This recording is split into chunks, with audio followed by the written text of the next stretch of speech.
Welcome back to our channel. In today's video, we're going to delve into one of the most influential self-improvement books of all time, How to Win Friends and Influence People by Dale Carnegie. This timeless classic has transformed the lives of millions, and we're excited to give you a quick summary of its key concepts. So let's jump right in. The book is divided into 4 parts, each focusing on different aspects of building relationships and influencing others. Part 1 emphasizes fundamental techniques to handle people effectively. The book emphasizes the importance of showing genuine interest in others, listening actively, and making others feel important and appreciated. It also suggests that to influence others, one should avoid arguments, admit mistakes, and let others take credit for ideas or work. Carnegie highlights the importance of avoiding criticism and instead offering sincere appreciation. He teaches us to genuinely listen and show interest in others, making them feel valued and respected. Part 2 is all about how to make people like you. Carnegie suggests that the key lies in becoming genuinely interested in others. By remembering their names, actively listening, and finding common ground, we can create meaningful connections. Part 3 explores how to win people to your way of thinking. Carnegie emphasizes the power of empathy and understanding others' perspectives. He teaches us to avoid arguments, encourage cooperation, and find solutions that satisfy both parties. Finally, Part 4 focuses on leadership and influencing others without arousing resentment. Carnegie suggests that effective leaders inspire enthusiasm and motivate others by recognizing their achievements and providing constructive feedback. 99 times out of 100, people don't criticize themselves for anything, no matter how wrong it may be. Criticism is futile because it puts us on the defensive and usually makes us strive to justify ourselves. Criticism is dangerous because it wounds our pride, hurts our sense of importance, and arouses resentment. Don't criticize others. They are just what we would be under similar circumstances. Don't complain about the snow on your neighbor's roof when your own doorstep is unclean. Confucius. We're not logical. We're emotional, motivated by pride and vanity. I will speak ill of no man and speak all the good I know of everybody. Benjamin Franklin. Rather than condemn others, try to understand them. Try to figure out why they do what they do. We all want to be appreciated. I consider my ability to arouse enthusiasm among my people. The greatest asset I possess and the way to develop the best that is in a person is by appreciation and encouragement. Charles Schwab. Before trying to persuade someone to do something, ask yourself, how can I make this person want to do it? If there is any one secret of success, it lies in the ability to get the other person's point of view and see things from that person's angle as well as from your own. Henry Ford. You can make more friends in 2 months by becoming interested in other people than you can in 2 years by trying to get other people interested in you. It is the individual who is not interested in his fellow men who has the greatest difficulties in life and provides the greatest injury to others.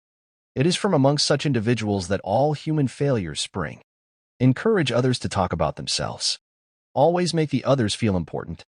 Most people you meet will feel superior to you in some way. A sure way to their hearts is to let them realize in some subtle way that you recognize their importance and recognize it sincerely.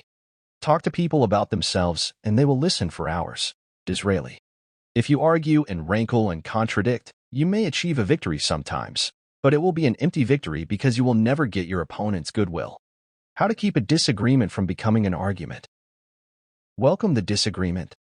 Distrust your first instinctive impression. Control your temper. Listen first. Look for areas of agreement. Be honest. Promise to think over your opponent's ideas and study them carefully. Thank your opponents sincerely for their interest. Postpone action to give both sides time to think through the problem. There's magic, positive magic, in such phrases as, I may be wrong. I frequently am. Let's examine the facts. Don't argue with your customer or your spouse or your adversary. Don't tell them they are wrong. Don't get them stirred up. Use a little diplomacy. If we know we are going to be rebuked anyhow, isn't it far better to beat the other person to it and do it ourselves? Say about yourself all the derogatory things you know the other person is thinking or wants to say or intends to say, and say them before that person has a chance to say them. When you're right, try to win people gently and tactfully to your way of thinking. When you're wrong, admit your mistakes quickly and with enthusiasm. In talking with people, don't begin by discussing the things on which you differ. Begin by emphasizing, and keep on emphasizing, the things on which you agree. Keep emphasizing, if possible, that you are both striving for the same end and that your only difference is one of method and not of purpose. If the other person saying, yes, yes at the outset, keep your opponent, if possible, from saying no. Remember that other people may be totally wrong, but they don't think so. Don't condemn them.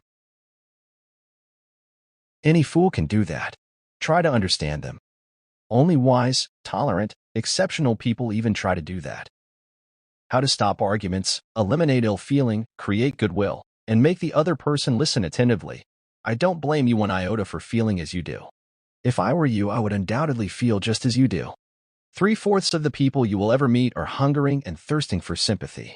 Give it to them, and they will love you. It's always easier to listen to unpleasant things after we have heard some praise of our good points. Calling attention to one's mistakes indirectly works wonders with sensitive people who may resent bitterly any direct criticism. It isn't nearly so difficult to listen to a recital of your faults if the person criticizing begins by humbly admitting that he, too, is far from impeccable. Admitting one's own mistakes, even when one hasn't corrected them, can help convince somebody to change his behavior. People are more likely to accept an order if they have had a part in the decision that caused the order to be issued. Everybody likes to be praised, but when praise is specific, it comes across as sincere, not something the other person may be saying just to make one feel good. If you want to improve a person in a certain aspect, act as though that particular trait were already one of his or her outstanding characteristics. Tell your child, your spouse, or your employee that he or she is stupid or dumb at a certain thing, has no gift for it, and is doing it all wrong. And you have destroyed almost every incentive to try to improve. But use the opposite technique. Be liberal with your encouragement. Make the thing seem easy to do. Let the other person know that you have faith in his ability to do it, that he has an undeveloped flair for it, and he will practice until the dawn comes in the window in order to excel. Always make the other person happy about doing the thing you suggest. The effective leader should keep the following guidelines in mind when it is necessary to change attitudes or behavior. Do not promise anything that you cannot deliver. Forget about the benefits to yourself and concentrate on the benefits to the other person. Know exactly what it is you want the other person to do. Ask yourself, what is it the other person really wants? Consider the benefits that person will receive from doing what you suggest. Match those benefits to the other person's wants. When you make your request, put it in a form that will convey to the other person the idea that he personally will benefit. Throughout the book, Carnegie shares numerous real-life examples, anecdotes, and practical advice to reinforce his principles. He emphasizes the importance of applying these strategies in our daily lives to build stronger relationships, enhance our communication skills, and achieve greater success. Thank you for joining us today. If you found this summary intriguing, we highly recommend grabbing a copy of How to Win Friends and Influence People by Dale Carnegie and diving deeper into its transformative concepts. Link to purchase this incredible book will be in the description below. Don't forget to like, comment, subscribe, and share this video with others who might benefit from its valuable insights. Also, let us know in the comment section if you already read this incredible book. And please, let us know what do you think about this book summary in the comment section. Until next time, keep striving for personal growth and meaningful connections.